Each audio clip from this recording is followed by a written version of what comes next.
Hey, HR professionals, let's have a conversation around disability. Oftentimes, when we are talking about diversity and inclusion, people with disabilities are left off the table and out of the conversation.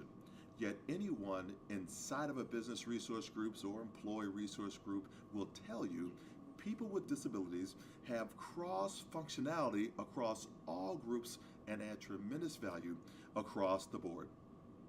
How are you engaging your company's conversations around people with disabilities, around Disability Employment Awareness Month? Is your company like many companies who are now taking the Disability Equality Index and that measurement tool sponsored by the American Association for People with Disabilities and the United States Business Leaders Network, seeing bottom line value and increasing productivity with engaging this population? Today, we bust yet another myth. Today, I discuss a disability flip and how we refer to people with disabilities.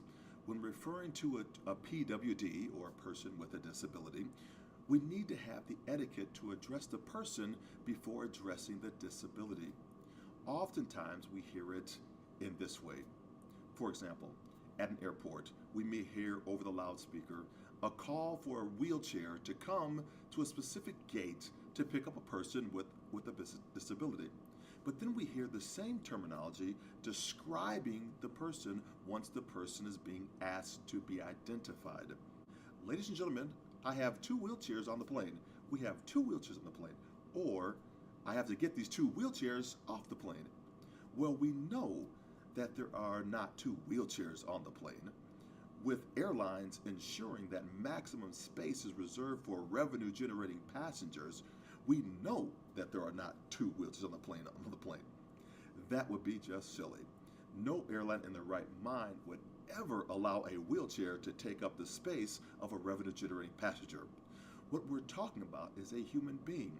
We need to call the person who has a disability by who they actually are. We have two revenue generating passengers who need wheelchair assistance at gate number 63. Or maybe even more specific, we have two revenue generating passengers who have paid a total of $1,250 for this flight who need wheelchair assistance at gate number 63. The same is true of recruiting, hiring, and developing a promotional plan for a team member who might have a disability. Look at their name first. Look at their talent second.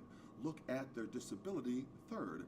And then what accommodations are needed for them. Look, a quick note. The average accommodation is about $500.